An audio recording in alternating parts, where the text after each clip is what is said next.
Let's run through the numbers on Oregon and Washington's wildfire crisis because the last 24 hours brought real measurable movement. Starting with Spokane, as of Saturday morning, August 8, 2026, containment on the Autumn Lane fire jumped from 37% to 47% overnight. The Old Trails fire climbed to 43% containment. The Fairview fire is now at 31%. Crews have built more than 75 miles of containment line around the three fires combined. And for the first time since the crisis began a week ago, none of the three fires grew on Friday. Now the season totals for those three fires, combined the Autumn Lane, Old Trails, and Fairview fires have burned more than 10,300 acres since igniting on August 1st. That's translated into an estimated 921 structures destroyed, roughly 65,000 people evacuated within Spokane city limits, and a broader metro evacuation count that reached as high as 67,000 people at its peak. More than 40,000 customers lost power at the height of the crisis. More than 4,000 firefighters have arrived from 12 states and Australia to help.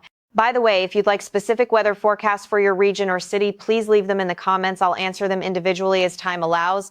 Also, if you like the video and subscribe to my channel, you'd be very grateful. Now let's move on. One more number worth knowing, 25. That's how many separate fires arson suspect Aaron Farinacci has allegedly admitted to starting in the Spokane region going back to July of last year, including the Old Trails fire, the most destructive of the three currently burning. He's accused of planning that fire roughly 2 weeks in advance. On the response side, Washington Governor Bob Ferguson issued a particularly dangerous situation burn ban when 10 separate wildfires were burning across the state at once. FEMA has approved fire management assistance grants covering the Spokane fires plus the Autumn Lane, Fairview, and Sinlahecan fires specifically. And this past Friday, Ferguson signed a new emergency order through the state insurance commissioner aimed at speeding up claims for residents who lost their homes. Now to Oregon, where the statewide total tells its own story, more than 2 million acres burned so far in 2026, already surpassing the roughly 2.08 million acres burned across the entirety of 2024, the previous record season. Oregon crossed that 2 million mark with nearly 2 full months of fire season still remaining, running more than a month ahead of the 2024 record pace, according to the Northwest Interagency Coordination Center.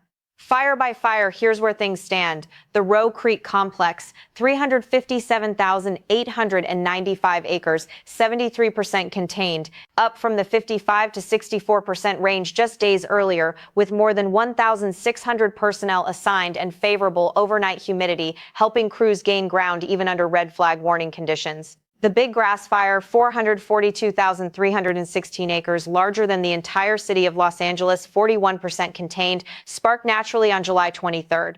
The Hay Creek Complex, approximately 200,292 acres, 98% contained.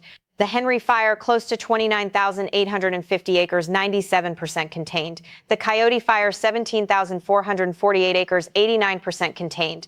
The Shingle Fire, 70,806 acres, now 59% contained, up from 53% just days ago. The Grasshopper Fire near Mount Hood remains active, has triggered evacuation orders around Mount Hood Meadows, and has repeatedly pushed Portland's air quality into the unhealthy range under a heat advisory. One more figure, 75%. That's the share of eligible firefighting costs covered by the Fire Management Assistance Grant FEMA approved on July 31st for Roe Creek's West Zone specifically, the fifth such grant issued for Oregon wildfires this year alone, a meaningful cushion for a season that's already the most expensive the state has ever recorded. Beyond the immediate fire lines, the ripple effects show up in numbers too. In Sandpoint, Idaho, just across the border, local events have been canceled and donation stations set up for people displaced by the Spokane fires. Washington Senator Maria Cantwell says she and her colleagues received a direct federal briefing from Interior Secretary Doug Burgum, Agriculture Secretary Brooke Rollins, and Wildland Fire Service Director Brian Fennessy on keeping ground crews and aircraft in the Pacific Northwest as a top priority. And locally, more than $1.55 million has been raised for Spokane area wildfire relief, with the Rose Creek Longhouse now open as a dedicated safe space for people affected. What's behind all these numbers? A winter with below-average snowpack, limited rainfall east of the Cascades, and more than half of Oregon currently sitting under emergency drought declarations. Add repeated lightning storms, extreme dryness, and high winds together, and you get the exact conditions driving this season's record-breaking fire behavior across both states. For families making their way back into previously evacuated Spokane neighborhoods, the numbers are just the surface. Entire blocks have been reduced to standing chimneys, while a house 2 doors down survives untouched.